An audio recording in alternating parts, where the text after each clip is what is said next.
Assalamu alaikum. Bismillahirrahmanirrahim, dear students. In last class, we discussed about the poetry. Say not the struggle, not availeth. So I am giving you further information about the poetry and recap of the last lecture.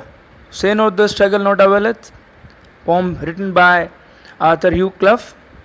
We discussed it in last class, and the message of that poem that we should not think that we cannot do, we cannot work hard, we should not feel hopeless. So say not the struggle, not availeth. The struggle never goes vain. Never think this. All right. So I'm giving you some tips and points, recap of this poetry. So, poet's introduction.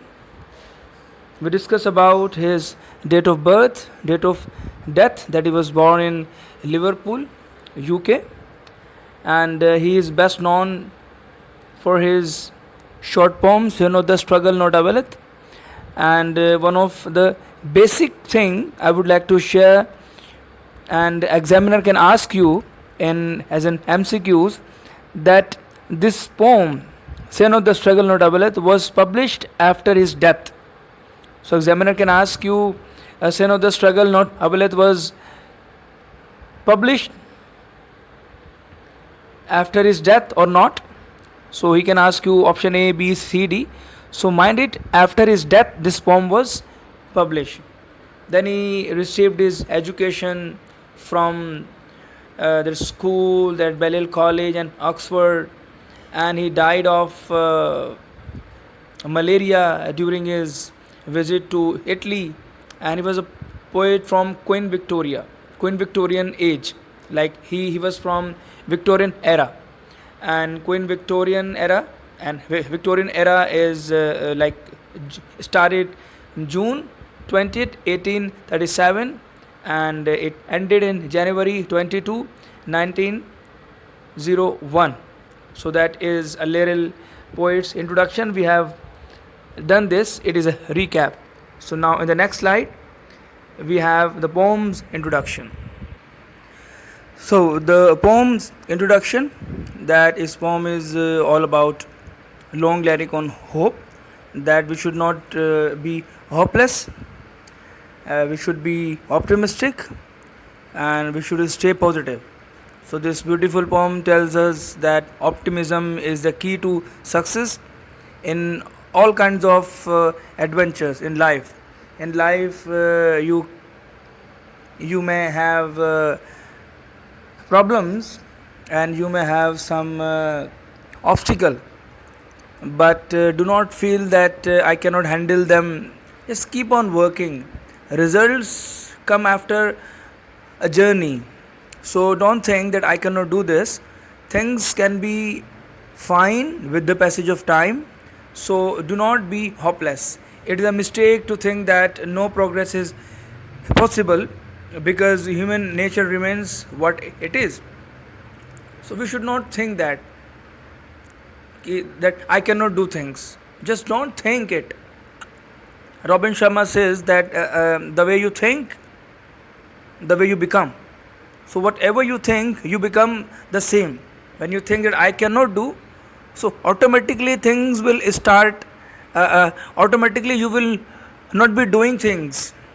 So don't think that I cannot do.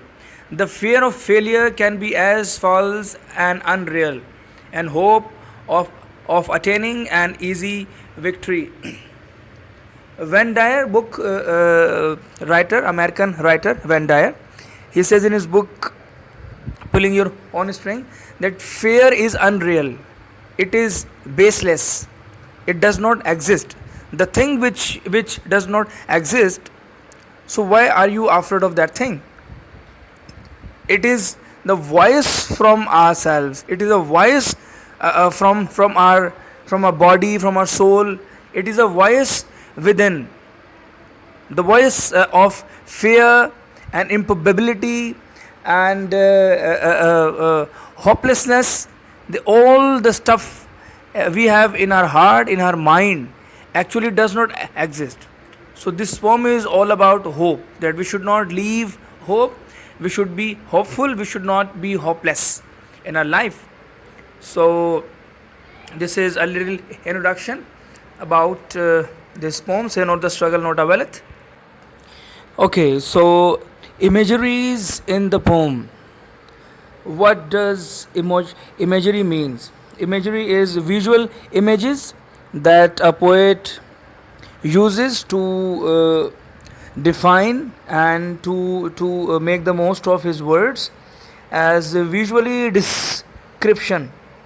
That, for example, if he uses waves of the sea, so he gives the example of life about from the imagery. He uses battlefield, he uses rising sun. So these are the images. So he wants us to, and he is trying to make us understand using these imageries, that why he has used these imageries, what is the reason behind that, and what is the usage of that. So Say Not the Struggle, Not Availeth has three imageries used by Arthur Hugh Clough, and we're going to discuss in when we read it and we explain it, when we explain it. So on the next slide we're going to start stanza number 1.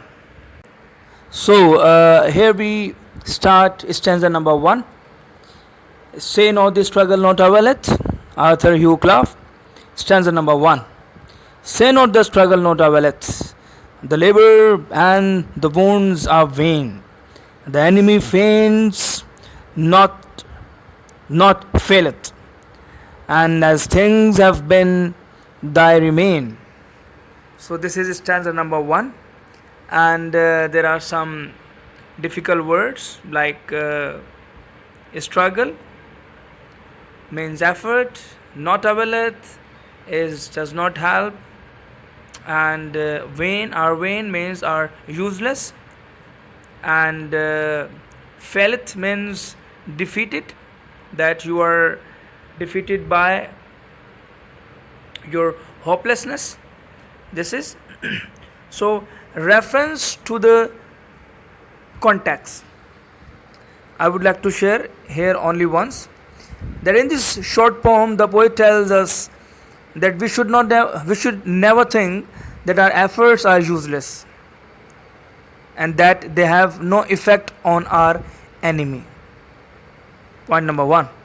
Point number 2, by giving some examples he proves that every effort has effect. Now every effort has effect, but it does not give you result immediately, but it has effect. For example, you appear in examination in March or April, but your result is announced in November, October, September, sometimes late. So you have to wait for about 4 to 5 months. So result is not immediate. So here, by giving some example, he proves that every effort has effect. Although sometimes it happens that the results of our labor do not come out immediately. See, when you plant any plant, so after so many years it grow, it grows, and it becomes a tree, huge tree that gives us shadow. So everything takes time. There is one of the best proverb that great ship needs deep water. Great ship needs deep water. So deep water is like your effort. So you need to work hard. You need to keep on working hard, but do not wait for the result, because result does not come out immediately. Don't wait for it. It takes time. So don't wait for the result. Just do work. Think positive. Stay positive. Be optimistic, and everything will be fine. So the next point, we should continue efforts and never feel disappointed. In the last lecture, there was a thing from reference to the context that we should not be hopeless, we should not be disappointed whether things are working or not. If things are not working, start making another plan. Go for plan B, go for plan C, but never stop. When you stop yourself, you become stationary. When you become stationary, you lose your momentum. When you lose your momentum, you start killing your time. When you start killing your time, you goes into that procrastination zone, and life halts over there. So say not the struggle, not availeth. Reference to the context, stanza number 1, and in the next slide, explanation of stanza number 1. So explanation of stanza number 1, very interesting, very motivating. So please listen to it very carefully. In these lines, the poet advises us never to think that our efforts are useless and that our labor to achieve an objective bears no fruits. The poet advises us, it is a piece of advice from the poet, never to think that our efforts are useless. We assume that our efforts are useless, but never think. It is all about your school of thought. The way you think, the way you become. So never think of. Further, he says, it is wrong to think that our enemy does not feel weakened by our constant efforts, and that the things remains and that the things remain as they are. On the other hand, the poet believes that all our efforts bear fruit and our struggle never goes vain, never goes waste. The story, the poem, the writer's objective, he has only one objective, that never think that our struggle goes vain. In stanza number 1 he says this. So now stanza number 2. At the end I'll give you bottom line and consolidated version of entire stuff. So don't worry about that. Stanza number 2 and explanation. Okay students, so here we go with the stanza number 2. Stanza number 2. If hopes were dupes, fears may be liars. It may be in yon smoke concealed. Your comrades chase even now the flyers, and but for you possesses the field.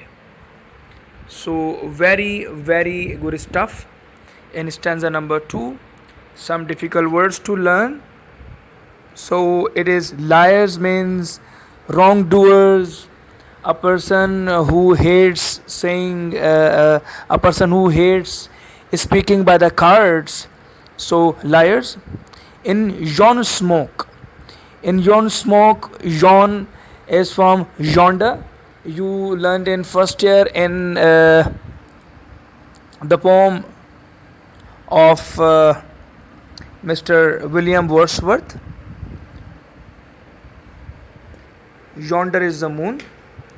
The poem name was Lucy Gray. Yonder is the moon. Yon it at a some distance. So in a smoke at some distance. Concealed means hidden. Comrades you might have you just learned this word in Lucy Gray as well. No comrades, no friends. Comrades mean companions, your well-wishers. But for you means because of your help. Possesses the field means win the battle. So explanation very quickly. In this line the poet tells us that if we have failed and if our hopes have not come true, there is no reason to feel disappointed. It is also possible that our fears are baseless. And early in introduction I shared with you a very good point that our fear, according to Dale Carnegie, that fear does not exist. It is our school of thought, that the way we think, the way we become. So fear may be baseless, unreal. Sometimes it happens that in a battlefield, that a section of the army gets beyond the smoke of the guns and wins the field by chasing the enemy. If you keep on chasing your enemy, fear is your enemy. If you keep on chasing it, one day you will be successfully killing that. You will be successful to kill that. So chasing after, going after. So keep on chasing your fears. Always feel optimistic. While their companions fear that they have been killed. Therefore, the poet seems to advise us that we should wait for the results of our efforts patiently and never feel disappointed. Now, see, finally, our parents used to advise or give a piece of advice when we were in school, when we were kids, that dear, work hard day and night, work hard day and night, work hard day and night. So, those at that time, if you had worked hard day and night, so this time, just because of your struggle in matriculation, you are in first year. Just because of your struggle in first year, you are in second year. Just because of your struggle in second year, you are in university. Fine. So struggle is not going to get useless for you. Struggle is not useless. We have to wait patiently for the right time and the result. So this is stanza number 2. So there are 2 more stanzas. So we're going to learn it, and I'll give you assignment question, and I'll give you MCQs as well at the end, and I'll give you inshallah the consolidated version in the next lecture on Friday. So till then, take care, review that lecture, and inshallah we'll have another lecture on Friday. So stay happy.